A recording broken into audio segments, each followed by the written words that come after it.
Imagine this. Just one night. One night you dare to face the mirror. No hiding, no pretending. One night of ruthless honesty with yourself. And by morning, your entire life could be different. Sounds crazy, but Marcus Aurelius, emperor of an empire, still kept inner peace. Epictetus, born a slave, found true freedom of spirit. Viktor Frankl survived the hell of the Holocaust through meaning and will. Their secret: they didn't wait for the world to change. They changed the way they looked at it. And so can you. Starting tonight. Listen, life doesn't change by magic. It changes when you change the eyes you look through.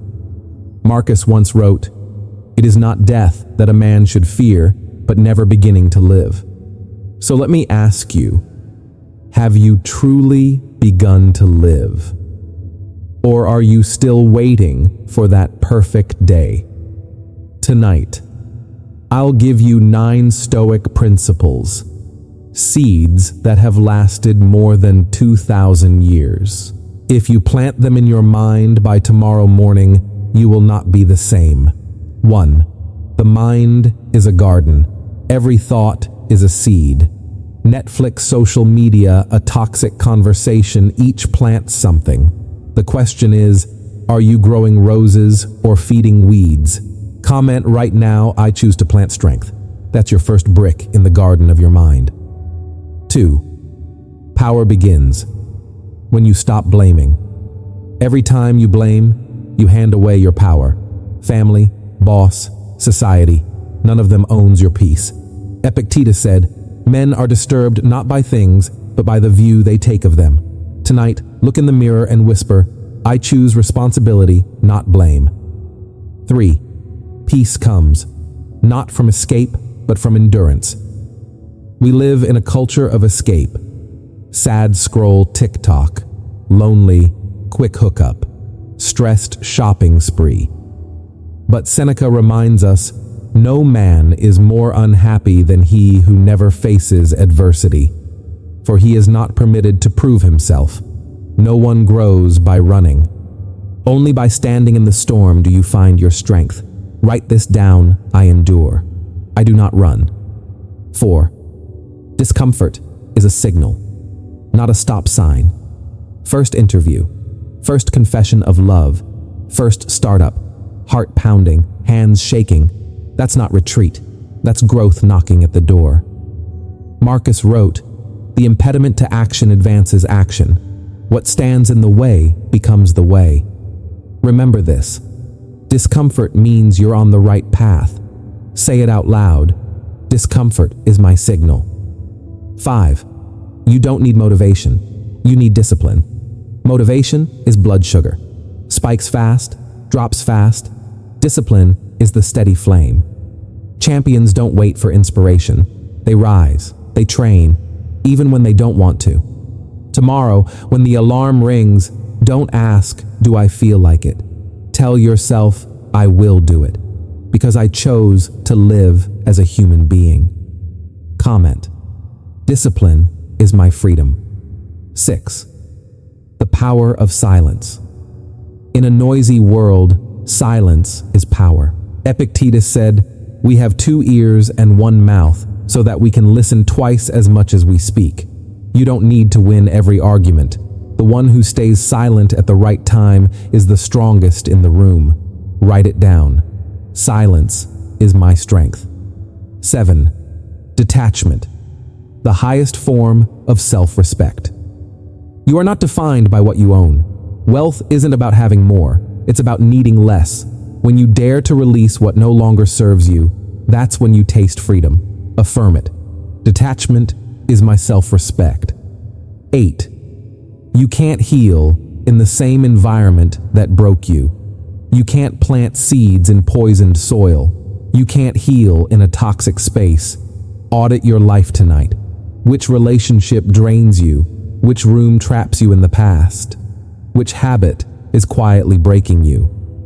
Ask yourself, what soil am I growing in? 9.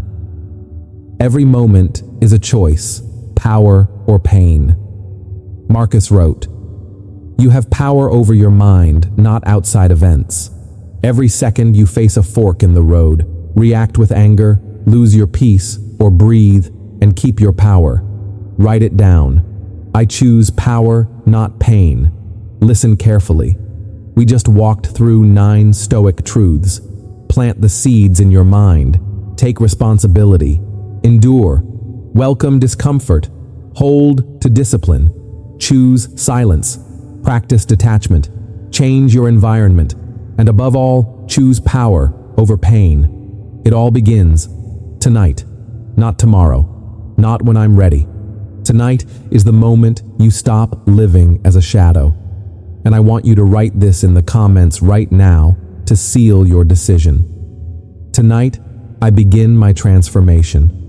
Say it out loud. Write it down. And if this message touched you, share it with someone who needs it. Subscribe so we can walk this road together. Don't wait. Because as Marcus Aurelius said, it is not death that a man should fear, but never beginning to live. And tonight is the night you truly begin to live. 1. The mind is a garden. Have you ever seen a garden left untended? Weeds take over.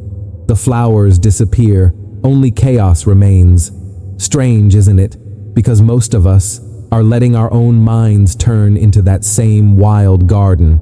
Every negative headline, every toxic conversation, every endless scroll comparing yourself to strangers.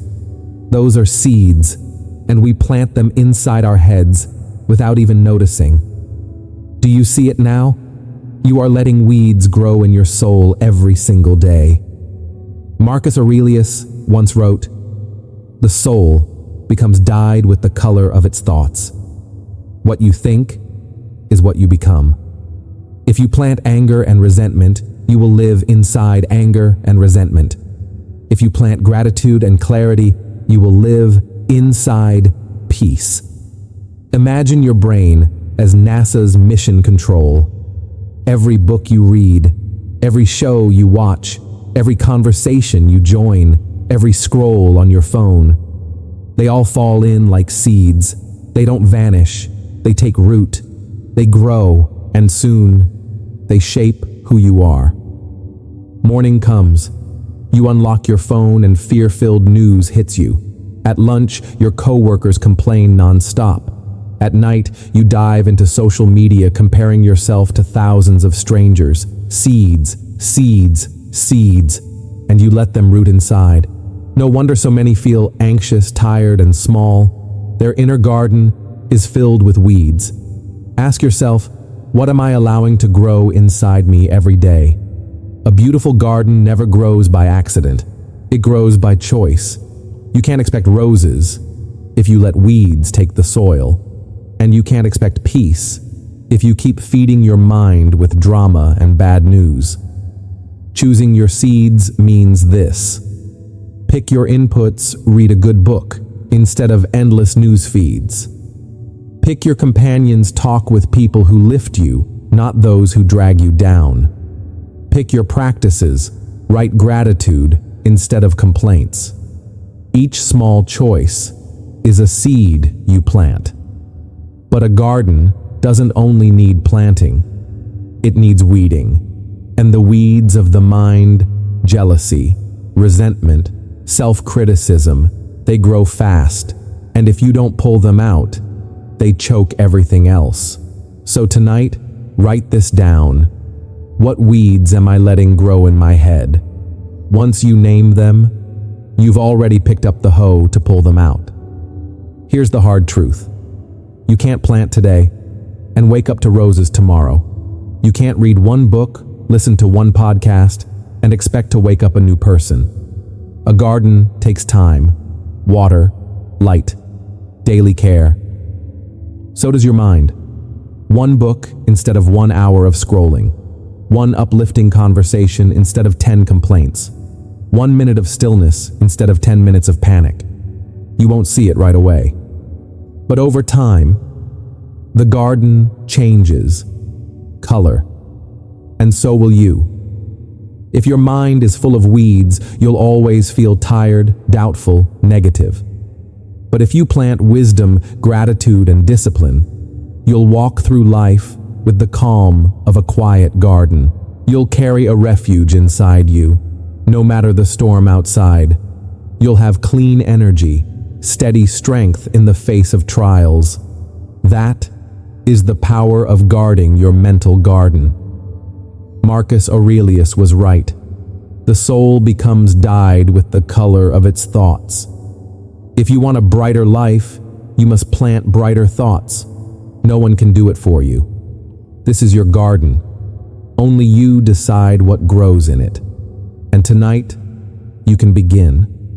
Write this in the comments as a promise to yourself. I protect my mind. I plant strength. Say it out loud. Write it down. Let it be your vow. And if this message spoke to you, subscribe. So each week, we can tend this garden together slowly, steadily, deeply. Don't wait, because every seed you plant is shaping the life you live. 2. Power begins when you stop blaming. Have you ever sat alone, replaying a painful memory 100 times, a harsh word, a betrayal, an injustice, and in your head, the thought keeps echoing, if only they hadn't done that, I'd be happier. Sound familiar? Let me tell you a secret. Every time you blame, you hand over the keys to your own life. Blame is like sliding out of the driver's seat into the back, then yelling at the driver. You think you've let go, but really, you've lost control. Epictetus said, "Men are not disturbed by things, but by the view they take of them." The event doesn't steer you. The story you tell about it does. Change the story. Change your life. The question, why me, digs the pit deeper. It keeps you trapped as the victim. The Stoic asks something else. What can I do now? One small shift, but the whole road changes, from being dragged along to taking the wheel. Yes, you will be hurt. Yes, there will be injustice, betrayal, unfairness.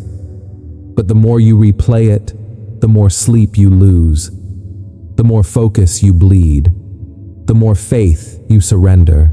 You build an invisible courtroom in your mind. You argue trial after trial, waiting for an apology that may never come. The cost of blame is standing still. Taking responsibility doesn't mean agreeing with the injustice. It doesn't let others off the hook. It's a declaration: I will not let the past control the future. I take back the wheel. The road may be rough, the rain may pour, but my hands are on the wheel.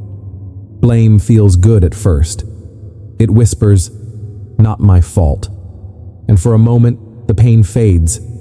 But it's anesthesia, not healing. As long as you blame, you're waiting for someone else to change, and they may never change. Next time anger surges, try this ritual. Pause like switching on hazard lights. Breathe 3 deep breaths to pull you back to the driver's seat. Name the emotion. This is anger. This is fear. This is hurt. Choose I'll respond when calm, not react on impulse. 10 seconds. That's all. But in those 10 seconds, you slide back behind the wheel. Think of the last argument you had. You walked away burning. That night, you rehearsed dozens of comebacks you never said. Exhausted. Meanwhile, the other person, they probably slept fine. The chains aren't on your wrists. They're in the loop inside your mind. But when you pause, breathe, name, choose, you break the lock. You walk free. You can't control the world, but you can control your response. And in that lies all the power you've been searching for. Every moment is a crossroads: power or pain, response or reaction, driver or passenger. Stand in front of the mirror, hand on your chest. 3 deep breaths. Say it out loud. I choose responsibility, not blame. Type it in the comments. It's not just words. It's a contract with yourself. And the next time anger pulls at you, whisper this mantra. Pause. Breathe. Name. Choose. Listen. Blame is easy, but it keeps you weak.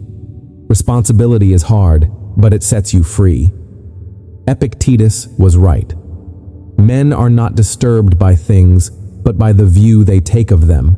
You can't control the storm outside, but you can steer the wheel inside. If you don't choose, emotions will choose for you. If you don't drive, your memories will drive you. So tonight, choose differently. Write it down. Say it out loud. I choose responsibility, not blame. Post it in the comments. Anchor it in reality. And if this message struck you, subscribe. Each week, we'll practice one powerful habit. Take back the wheel. Respond, don't react. Keep your power. Because sometimes, all it takes is one moment of choice, and your whole life begins to change. 3. Peace comes, not from escape, but from endurance. Are you running away from yourself? Tired. You open Netflix. Lonely. You scroll social media. Stressed. You shop, eat, drink, numb the feeling. Sound familiar? I've been there too, and millions of people out there are doing the same. But here's the hardest truth to swallow. You will never find peace by running. You only find it by enduring. We live in a culture of escape, not happy. There's Netflix, TikTok, endless short videos to help you forget for a few minutes. Stressed. There's a drink, a pill, or a credit card swipe for something new. Heartbroken, fast food, dating apps, infinite scroll. But after all that, are you really at peace? Or are you just stretching the wound, covering it with bandages that never heal? Seneca wrote, "No gem can shine without grinding. No human can grow without hardship." Look at the diamond. At first, it's only carbon, but under pressure for millions of years, it becomes priceless. Look at steel. At first, just raw ore, but through fire and hammer, it becomes unbreakable. And people are the same. You don't build strength by dodging. You build it by sitting down, facing it, and enduring. Escape feels easier, but it's really delay. You avoid pain today. Tomorrow it's still there, bigger, deeper. It's like an open wound. You don't wash it, don't dress it, just cover it. At first, less sting, but then it festers. Escape never heals. It only prolongs suffering. So what about enduring? Enduring doesn't mean giving up or being passive. It means daring to sit with the pain. At first it burns, but you stay, you breathe, you feel. And then a strange moment comes. The pain loses its power. It's like walking into a dark room. At first, terrifying, but stay long enough. Your eyes adjust. You see clearly. The dark no longer owns you. Imagine 2 people go through the same heartbreak. The first one, they distract themselves. Movies all night, dating apps, shopping, noise. A year later, still stuck. The second one, they sit with it. They journal. They let the tears fall. They ask, what did I learn? Where did I grow stronger? A year later, they walk with a calmer heart. Same event, different choice: escape or endure. Society whispers, don't hurt. Here's a way out. But the truth, the more exits you take, the further you drift from yourself. Have you noticed the moments you want to run the most are the very moments you need to face the most? Because when you endure, you discover something: pain doesn't destroy you. It only tests you. Every time you stay instead of run, you forge a strength no one can take away. A peace that doesn't come from the world getting easier, but from you becoming stronger. Tonight, when your mind whispers, run, watch, scroll. Try this ritual. Pause, put the phone down. Sit, close your eyes. Breathe 3 deep breaths. Feel. Let your body sense the pain. Observe. Look at it without judgment. 5 minutes. That's all. And you'll see. It's not as scary as you thought. The pain begins to fade the moment you dare to face it. Peace is not the absence of storms. Peace is knowing you are strong enough to walk through them. Seneca was right. No gem can shine without grinding. No endurance, no refining, no fire and pressure, no diamond. And you too. You will not find your strength by running. You will find it by staying. So tonight, leave this affirmation in the comments. I endure. I don't escape. Say it out loud. Write it down. Make it a contract with yourself. And if this message speaks to you, subscribe. So each week, we can practice this courage together, not running away, but stepping into life with a steadier, calmer heart. Don't wait, because peace doesn't come from avoiding today. It comes from the courage to endure right now. 4. Discomfort is a signal, not a stop sign. Do you remember the last time you felt truly uncomfortable? Your heart raced, your palms got sweaty, and inside your head a voice whispered, "Danger. Turn back." But what if I told you? That wasn't a red light. It was a green one. Discomfort is not the enemy. It's a signal that you're touching the edge of your growth zone. From childhood, we were taught fear means stop. Anxiety means retreat. But Epictetus reminded us hardship reveals who we are. And Marcus Aurelius wrote, "What stands in the way becomes the way." So, what if discomfort isn't a dead end, but a signpost? What if it's whispering, "Yes, keep going"? Why does the body scare us like this? Because it's trying to protect us. When you step into the unknown, your nervous system goes on alert. Fast heartbeat, sweaty palms, stomach tight. It's not saying stop, it's saying get ready. Think about muscles. They only grow by tearing and repairing. That burning sensation isn't destruction. It's the signature of growth. The mind works the same way. Discomfort is the burn of the soul as you step into a new version of yourself. But let's bring this to real life. That hard conversation with someone you love. Your throat dries up, heart pounding. That's not a warning. It's an invitation to a deeper honesty. Submitting a job application you feel not ready for. Your finger trembles over the send button. That's not a stop sign. It's the first step into new capability. Setting boundaries with someone who drains you. The guilt rushes in. That's not retreat. It's the doorway to reclaiming your power. But here's the trap. Modern culture sells comfort like painkillers. Fast food at your door. 15-second videos without end. Dating apps that keep you from facing rejection. Comfort soothes you in the moment. But over time, it becomes a velvet cage. Soft, pleasant, but shrinking you smaller. So how do you reframe discomfort? Next time your heart pounds, ask yourself, if this is a signal, what is it pointing me toward? Think back to every turning point in your life. Your first job interview, your first presentation, your first date. All of them came with discomfort, and every one of them lifted you to a higher level. When the contraction comes, try this 10-second practice. Pause, stop what you're doing. Put the phone down. Breathe 3 deep breaths. Exhale slowly. Name call the feeling, fear, nerves, doubt. Lean, tilt forward into the smallest action. Write the first sentence of that email. Make the 1-minute call and ask for a follow-up. Speak one clear boundary, gentle but firm. 10 seconds. And in that moment, you rewire your map from flight to forward. In the next 24 hours, choose one small thing that feels uncomfortable. Click send on the email you've delayed. Sign up for the class you think you're too old for. Walk into the gym and spend just 10 minutes on the treadmill. When your body reacts, whisper back. This isn't a stop sign. This is a growth signal.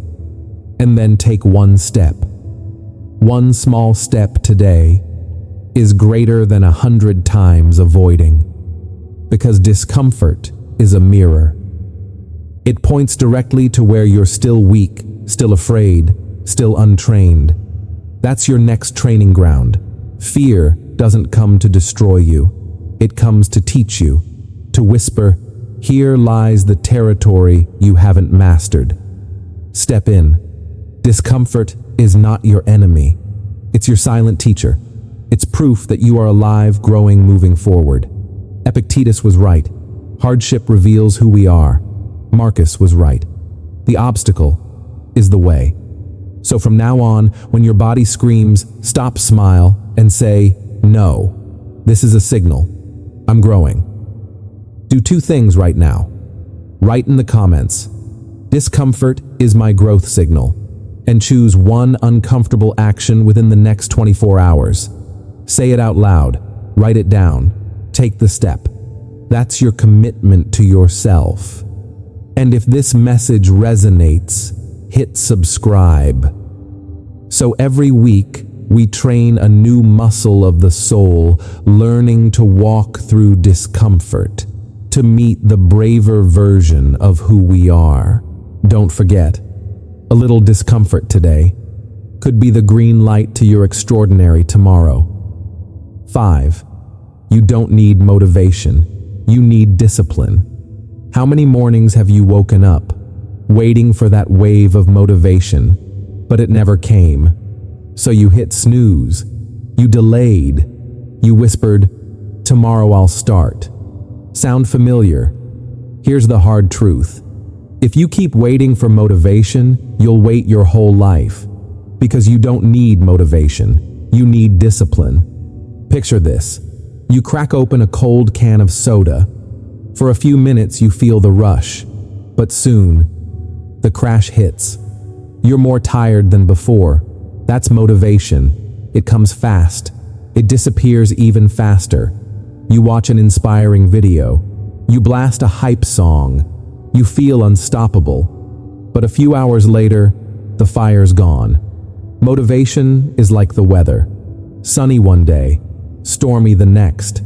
And if you only move when the skies are clear, you'll never get far. So what's the solution? Discipline. Discipline is the standard you set, and the choice to follow it, no matter how you feel. You don't have to like it. You just have to do it. Marcus Aurelius reminded himself every morning, when it feels hard to rise, remember, you were born to do the work of a human being. And Seneca said, luck is what happens when preparation meets opportunity. That preparation doesn't come from hype. It comes from steady discipline. Discipline creates progress. Progress builds confidence. Confidence fuels motivation. But the cycle only begins with discipline. Think about it. That day you didn't want to hit the gym, but you went anyway.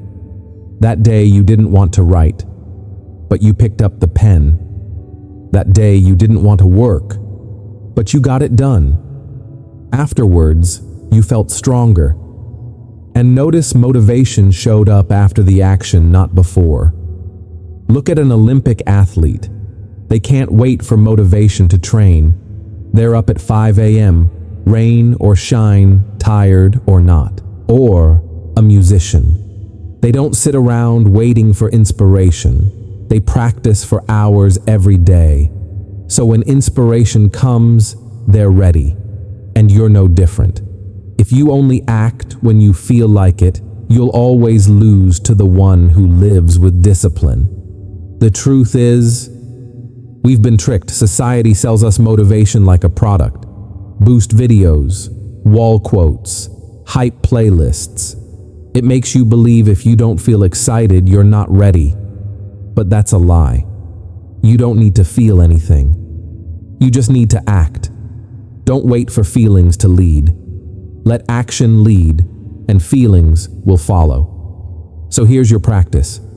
Pick one thing you've been putting off. Write that email.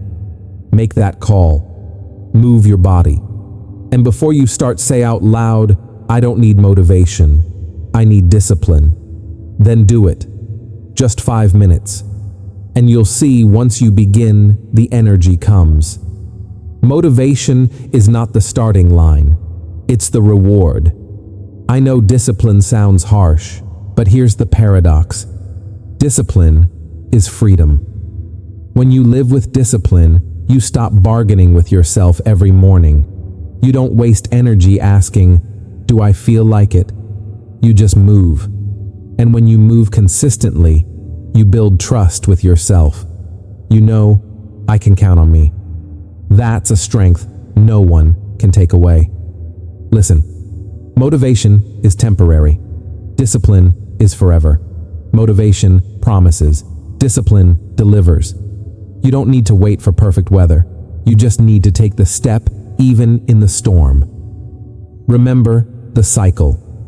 Discipline, progress, confidence, motivation, and it always begins with discipline. So I want you to do one thing right now. Write it in the comments. Say it out loud. Discipline is my freedom. Make it a commitment. A promise that tomorrow, when you wake up, you won't wait for motivation.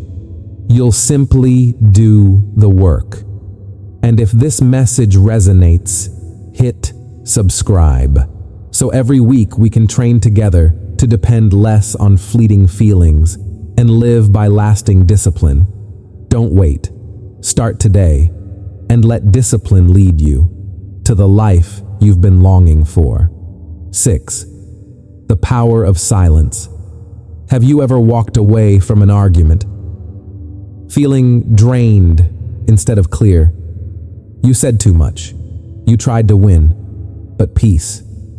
You lost it completely. Why? Because your strength isn't measured by the volume of your voice. It's revealed in the moment you choose silence. Today, everyone's told to react instantly, to have an opinion, to clap back, to fire off a response. The Stoics taught the opposite. Epictetus said, "We have 2 ears and 1 mouth, so we can listen twice as much as we speak." Marcus Aurelius wrote, "Be silent as one who can speak, but chooses restraint." Silence isn't weakness. Silence is strength, trained and refined. But why do we explode so often? Because arguments hijack your nervous system. Heart racing, breath shallow, blood rushing to the muscles. Your survival brain grabs the wheel. Your rational brain slides into the back seat. The result, you react. You don't respond. To take back the wheel, you need the Stoic pause. 10 seconds of stillness, enough for reason to return. Then your silence isn't escape. It's strategy. Have you ever lost sleep replaying arguments? Telling yourself, "I should have said this." Writing 10 comebacks in your head. Each replay drains your willpower like a slow leak. But silence, at the right moment, it's like turning off the faucet. You keep your energy. You save it for what matters. People who always need to explain themselves, they don't fully trust themselves yet. But those who speak less and do more, they let results do the talking. Think of a leader you respect. It wasn't the loudest voice in the room. It was the calmest. And when they finally spoke, the room went silent. Here are 3 simple no's. No texting when you're angry. No posting after 10 p.m. No reacting in the first 60 seconds. 3 small rules, but they put you back in control. So how do you create that pause in the middle of fire? Next time you're provoked, try this pause. Put the phone down, breathe, inhale, 4, exhale, 6, twice. Name, say it. This is anger, this is hurt, this is shame. Naming softens the grip. Decide, choose silence, delay response by 10 minutes, or say one simple truth: I'll respond when I'm calm. I hear you. Let's continue later. 10 seconds. Not avoidance, mastery. Picture this: a Zoom call. Someone attacks you in front of everyone. Pause, breathe, then calmly say, "Thank you for the feedback. I'll respond in a summary email." Or the family group chat blows up with politics. You go silent, mute notifications for 24 hours, set a boundary. I choose not to argue here. Or customer service keeps you on hold, the rep is rude. Silence 3 breaths. Then, please connect me with your supervisor. Here's my call ID. Action, shouting. Or a neighbor says something disrespectful. One short line: I want resolution, not an argument. Let's bring in management. Silence is not retreat. It's choosing the battlefield where reason has the advantage. Every word you spend is $1 of energy. Do you want to burn it in comment sections, or invest it in skills training, family, and value creation? The Stoics never wasted energy on noise. They let consistency be their PR. For them, the greatest victory wasn't defeating others. It was mastering themselves. Silence is proof. You had the power to speak, but you chose not to.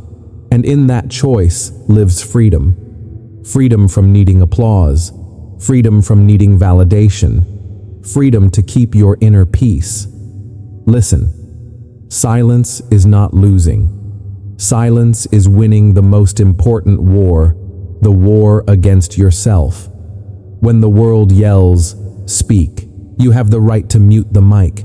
When emotions try to grab the wheel, you pull the brake with 10 seconds of stillness, and you drive again as the one in control. Epictetus was right. 2 ears, 1 mouth, so we listen. Twice. Speak once.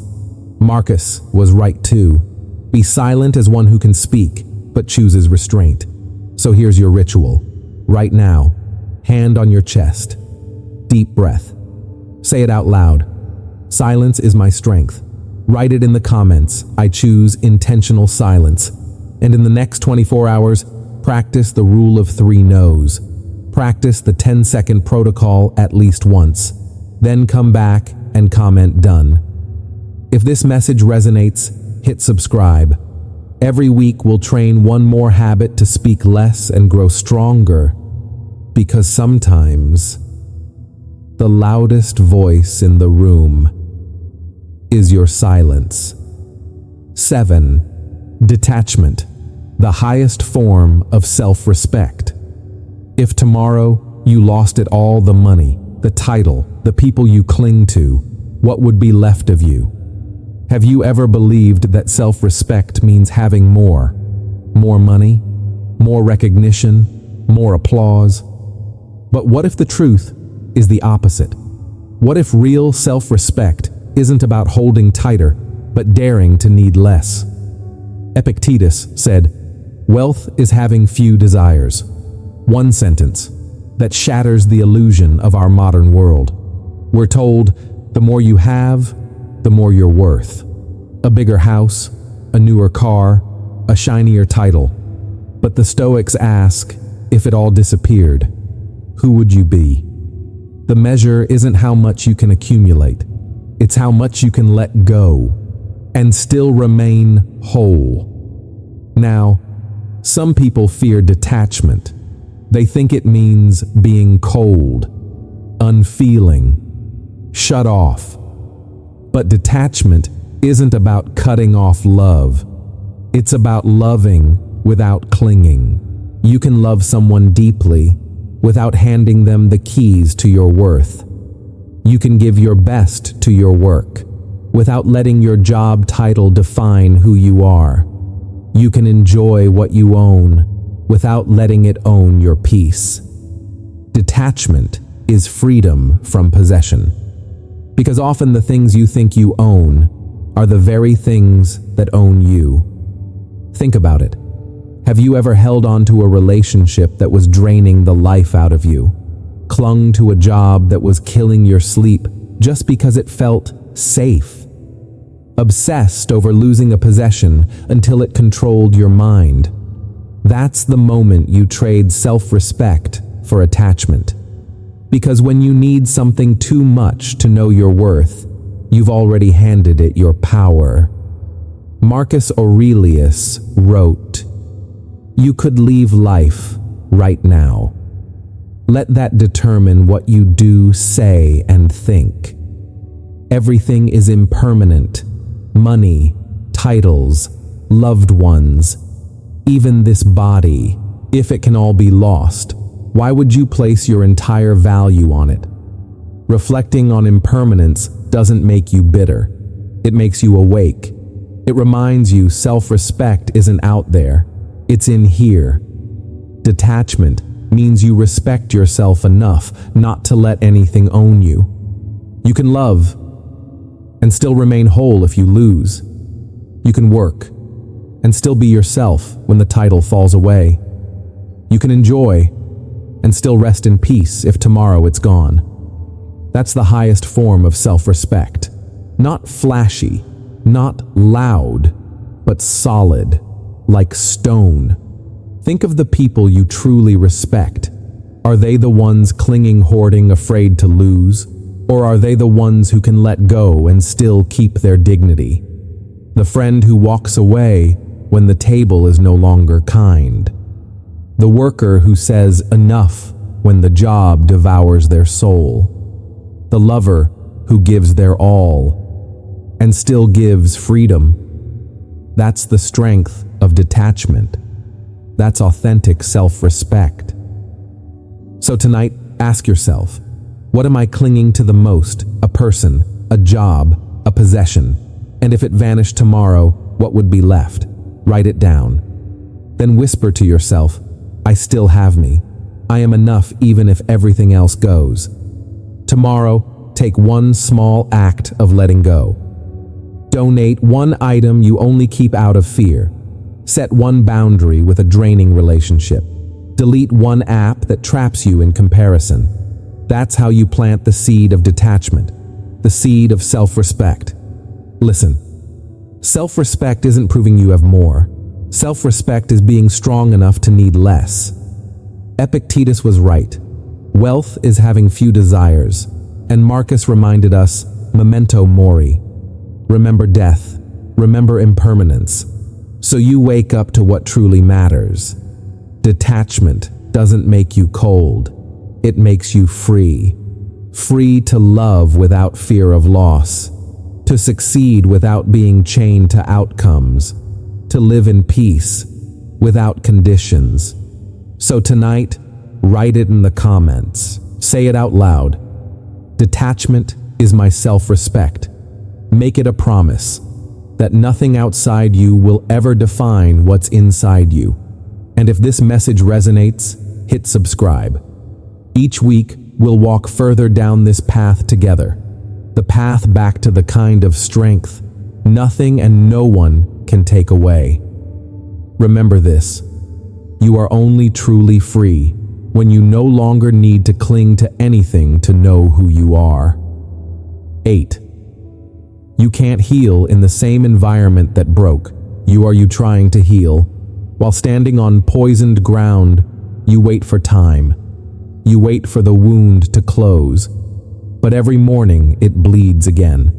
Not because you're weak, but because the soil you're standing in is still toxic. They say time heals all wounds. That's only half true. Time can soften pain, but only if your environment changes. A seed in poisoned soil, no matter how much sun, no matter how much water, will not grow. The soul is the same. You can't recover if every day you're still breathing in what broke you, Because environment re-triggers the wound, a smell, a song, an old routine. Your brain reads the signals. Your body flips into survival mode. Heart racing, breath shallow, mind clouded. You think you're not healed, but in reality, you're just standing in the place that keeps switching the pain back on. You're not broken. Your surroundings are. So do an audit. 4 hard questions. Relationships. Who lifts you up? Who drains you? Spaces. Is your home a sanctuary or a museum of wounds? Habits. Does your daily routine nourish you or grind you down? Inputs. Are you feeding your mind clean water or dirty water? The answers may sting, but they are your exit map. 2 people. Same heartbreak. The first stays in the same group chat, sleeps in the same bed, keeps the old photos on the wall, same music, same habits. 1 year later, they're still stuck. The second draws boundaries, rearranges the room, puts away the relics that sting, swaps toxic podcasts for honest books. 1 year later, the scar remains, but the heart is strong again. The pain was the same. The soil was different. Healing doesn't just happen. Healing is cultivated. You need a sanctuary, a clean desk with a notebook and a candle, a quiet morning, 15 minutes, no social media, a small group that listens, not judges, a playlist that clears your mind instead of news that clutters it. Sanctuary isn't luxury. It's clean ground, chosen daily, and boundaries. They aren't selfish. They are self-respect. A fence isn't built to keep out the world. It's built to protect tender shoots from being crushed. Boundaries sound like I won't discuss this over text. After 9 p.m., I turn off notifications. Sunday is silence for family and healing. No one sets them for you. Only you can guard your own garden. Marcus Aurelius wrote, "The soul takes on the color of its thoughts. What you think you become, and your environment is the palette. Live in chaos, you feed chaos. Build peace, you plant peace. When your chest tightens, when your head feels heavy, step out. Leave the room. The app, the group chat. 1 minute. Exhale slowly. Inhale. 4. Hold 2. Exhale. 6. 3 rounds. Clear 1 small space, your desk, your nightstand, the kitchen counter. 5 minutes. Swap inputs, turn off the feed, play a reading or meditation. 3 minutes. Name 1 boundary, write it as a commitment for the next 24 hours. 10 minutes. You haven't healed everything, but you've changed the soil. Now try the 4G audit for the next 24 hours. Guardrail. What new boundary will you set today? Ground. What 1 square foot will you clean? Gathering. Who will you connect with that nourishes you? Garbage out. What toxic input will you cut for 24 hours? Write it. Do it. Small, but real. Listen. You are not broken. Your soil is. Seeds don't grow in poisoned ground. Neither does the heart. Time is not enough. You need new ground. You need a sanctuary. You need boundaries. And you can start tonight. Place your hand on your chest. Breathe slow. Say it out loud and write it in the comments to seal your commitment. I choose an environment that nourishes my healing. Then do your 4G audit in the next 24 hours. Come back here. Comment done. If this message resonates, subscribe. Each week, we'll clear another square foot, raise another fence plant, another seed of peace. You are not the product of your pain. You are the product of the ground you choose to heal in. Choose wisely. Choose now. 9. Every moment is a choice. Power or pain. Have you ever let one careless word burn down your whole day? A sharp email from your boss. Someone cutting you off on the freeway. A thoughtless comment from a loved one. You replay it over and over. You lose sleep. And you ask yourself, why did I let that control me so much? Because in that moment, you didn't choose power. You chose pain. Life will never stop testing you. Injustice, insults, setbacks. You can't stop the stream, but you can always choose how to respond. Marcus Aurelius wrote, "You have power over your mind, not outside events. The event doesn't define you. Your response does. Every moment is a crossroads. One path, pain. You lash out, you explode, you hand the wheel to circumstance. The result, you lose your peace. The other path, power. You pause, you breathe, you hold your energy close. The result, freedom."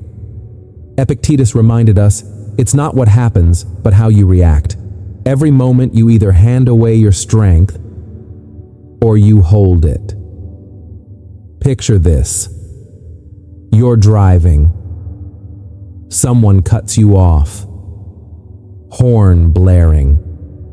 If you curse, if you speed up, if you stew all day, you chose pain. But if you take a breath and think, maybe they're rushing to something important, then keep driving in peace. You chose power. Same event. Completely different outcome. The Stoics practiced the pause.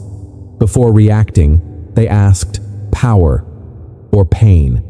That tiny pause shifts your brain from amygdala reactivity to prefrontal clarity. A small gap, but inside that gap, real power is born. Society pushes you to react instantly. Reply now, comment now, post now.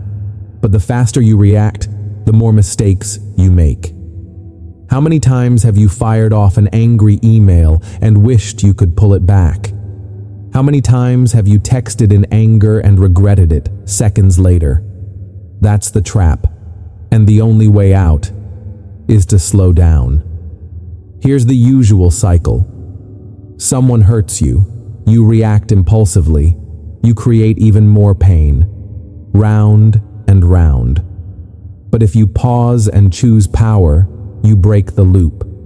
You stop letting others control your mind. You keep your peace. Next time you're insulted, don't fire back. Breathe. Ask power or pain.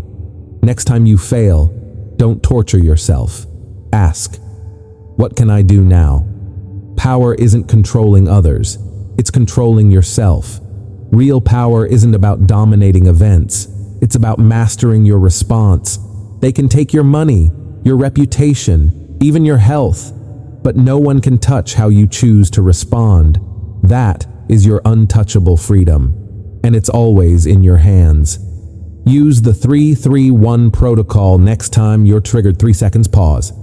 3 breaths, deep and slow. 1 question, power or pain. Then choose and watch what shifts. Listen, every moment is a fork in the road. Power or pain.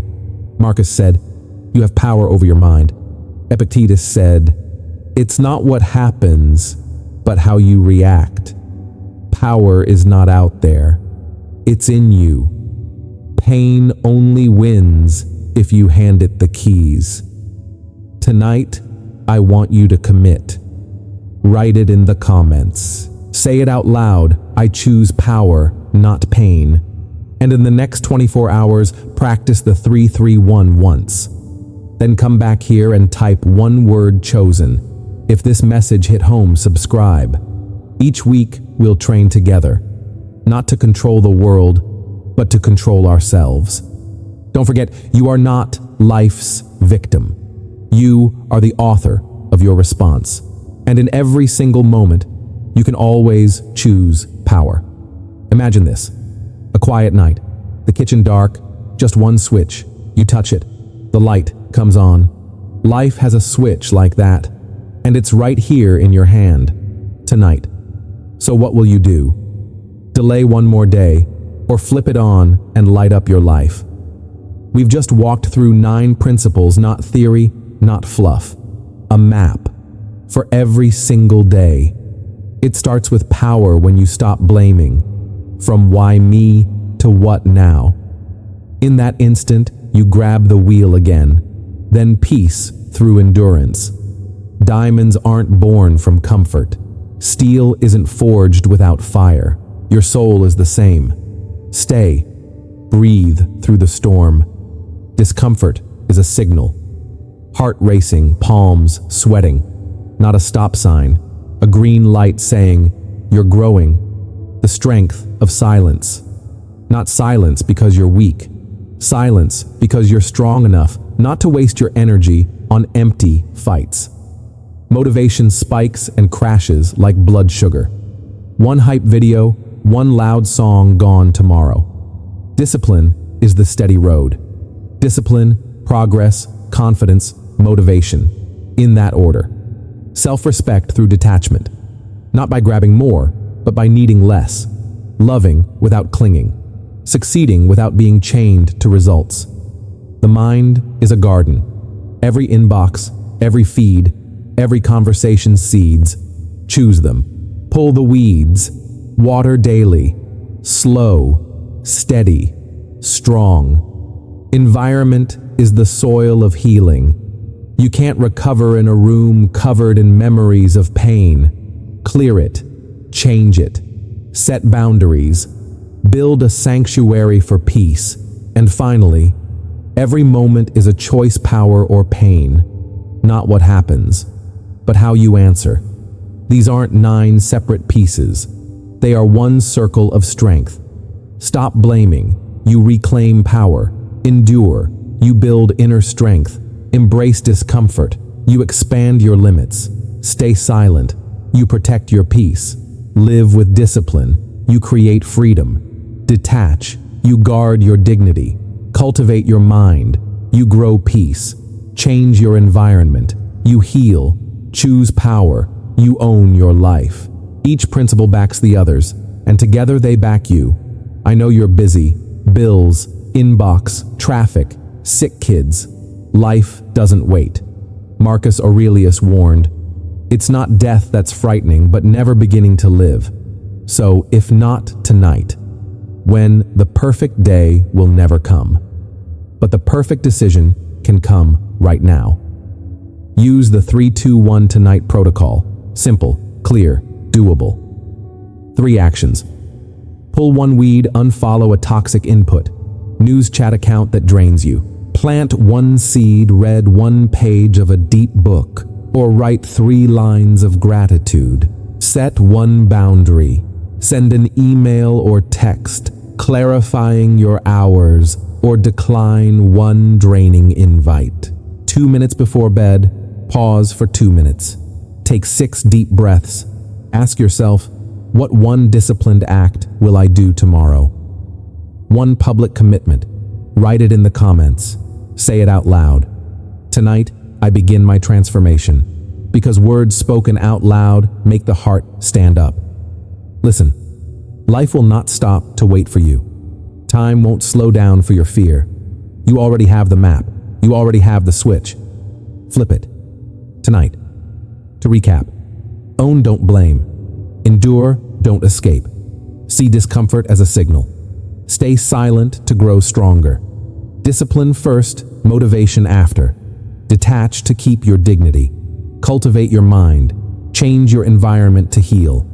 And in every moment, choose power, not pain. Now do 2 things. Write it down and say it out loud. Tonight I begin my transformation. Then, in the next 24 hours, apply the 3-2-1. Tonight protocol once. Tomorrow come back and type one word. Done. If this message struck you, subscribe. Each week, we'll train together to live more awake, more disciplined, more unshakable. Don't wait another day. Let tonight be the night you never forget. The night you finally begin to truly live.